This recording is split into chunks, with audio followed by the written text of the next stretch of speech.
This is our cryo bank. So you can see the cryopreservation bank, it is written here, and it is fully secure. Like with the lock also you cannot open it. You have got a finger sensor, the embryologist has got it. With that only you can go inside.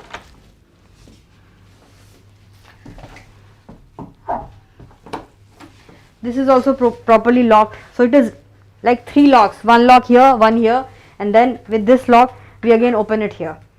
So these are the liquid nitrogen filled, all the embryos, sperms and oocyte bank is here.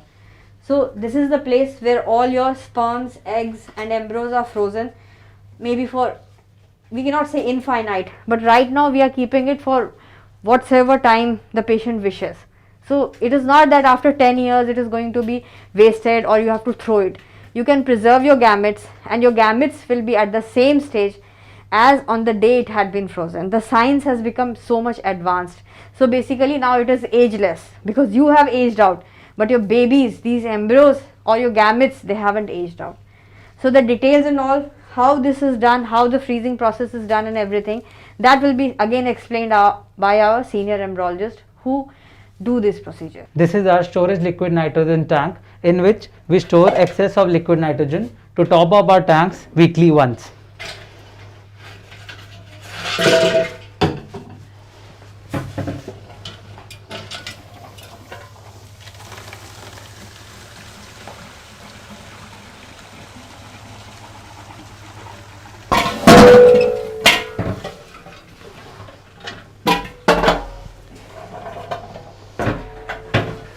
This is our main tank in which all the embryos, all the sperms and all the oocytes of our patients are stored.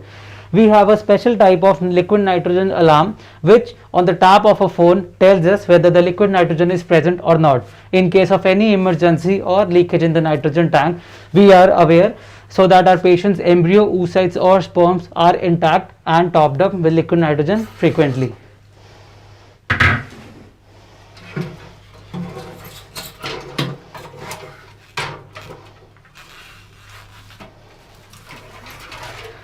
This is a goblet in which all the embryos of patients are being stored. This is for multiple patients. Each straw is labeled and with a minimum of 3 identifiers so that there is no mixing of embryos, sperms or as well as oocytes.